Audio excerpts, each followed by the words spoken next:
as things goes on, because we won't forget, just like the Biafrans, we won't forget the role Kenya played in extraordinary rendition of Mazi Nnamdi Kanu. So I was reading here today, and they said they are going to declare state of emergency in Anambra.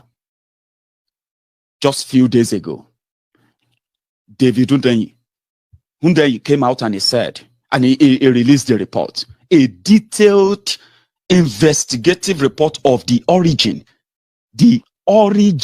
of Boko Haram in Nigeria, how terrorism is being funded, those indicted, those who confiscated their properties because they were found guilty of sponsoring terrorism, and they are based in northern Nigeria. They are the people with the president, they are the people with the governors, they are there. We have evidences of all things we've been told. Today, Niger State, over 500 communities. Close your eyes and think about something. Think about this for a second. Let's say you are from Ogun State. Yeah?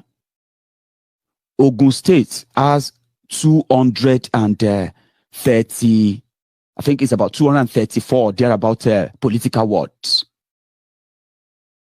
That means the entire 20 local governments in Ogun State, yeah, put it at maybe 1,000 communities.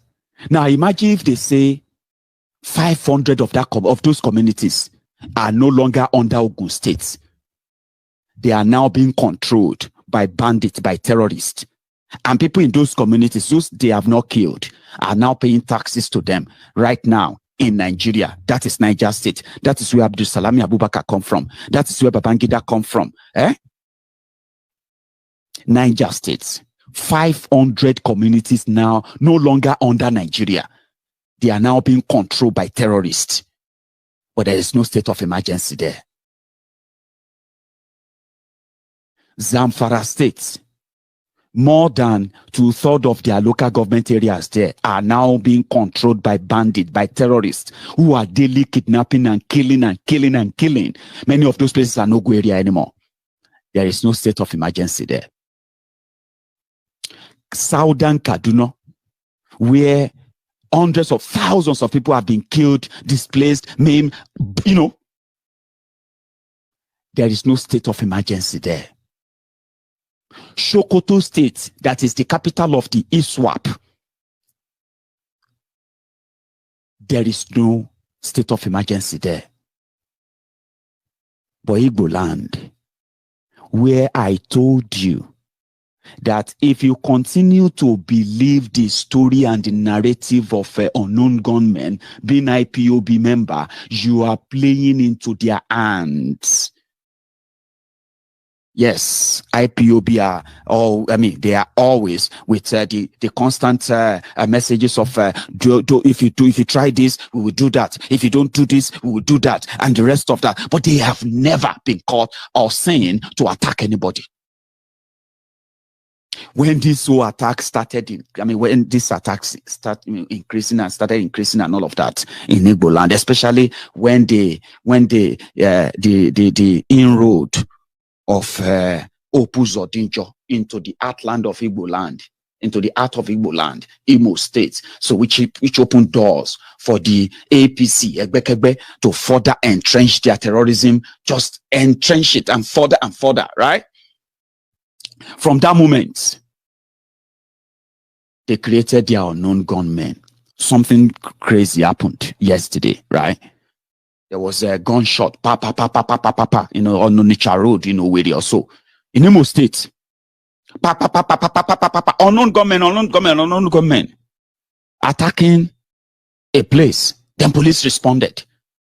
And they went after them. They started shooting. That was what we heard though. Yesterday afternoon, police and unknown gunmen are shooting. So one of the unknown gunmen was shot down. Guess what? When they got closer and they opened his, they removed his hood. Guess who they saw? A DSS member. A DSS official coming back from Anambra to Owerri, coming back to, who went on operation in Anambra, unsanctioned operation in Anambra, and get caught up on that road to Owerri. Unknown gunmen. So when their media wanted to report it, do you know what they said? They said, oh, police mistakenly killed a DSS official. And it was an execution style. You know what I mean? Like, gunshot. And they said the guy received 4 gunshot wound. That means he received 4 shots. And they said it was a mistake.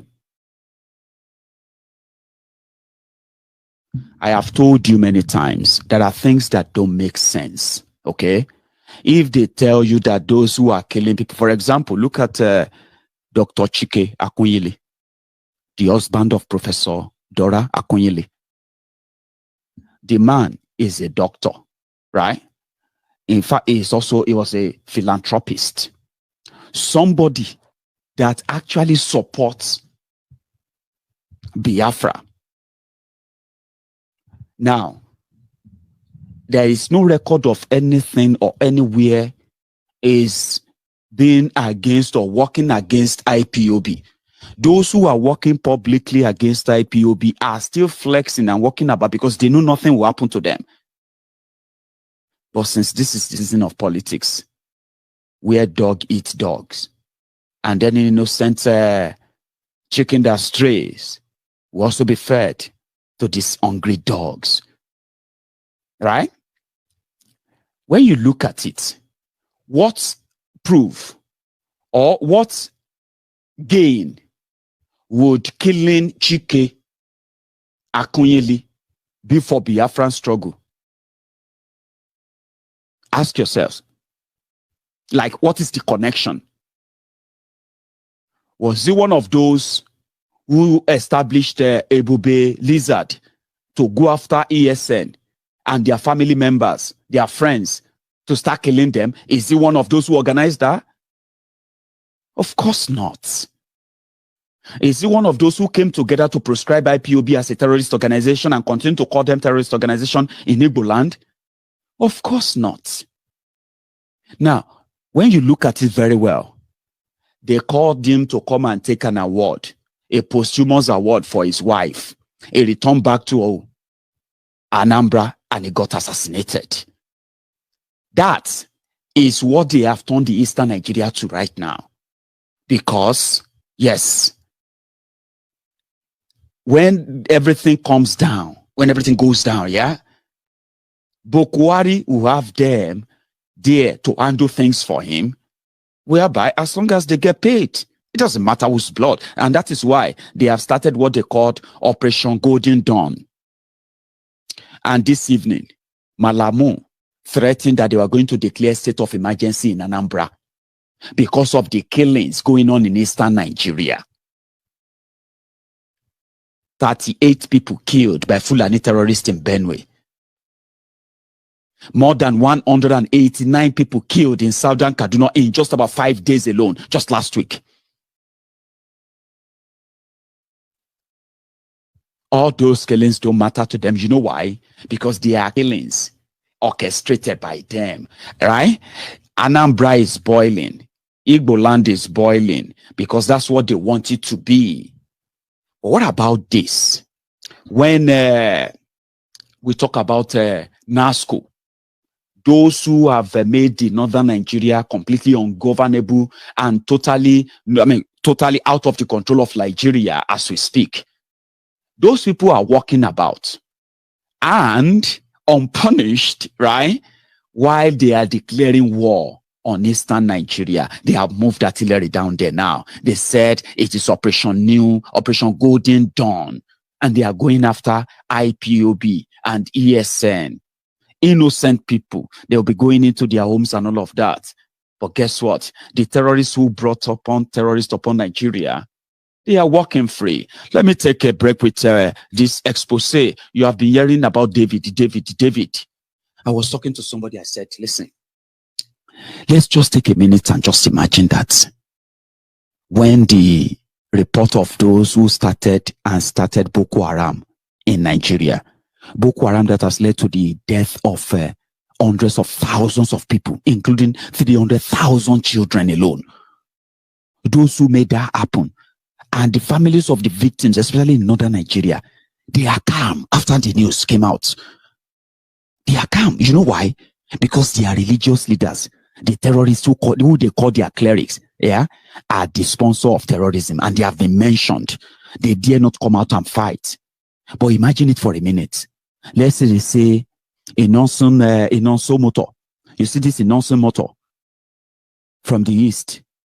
Let's say when the report came and they said the people who have been sponsoring Boko Haram, the people who have been sponsoring terrorism, in the last 12 years, they are Igbo people, and they mention their names and they mention everything. What do you think will be going on right now in northern Nigeria?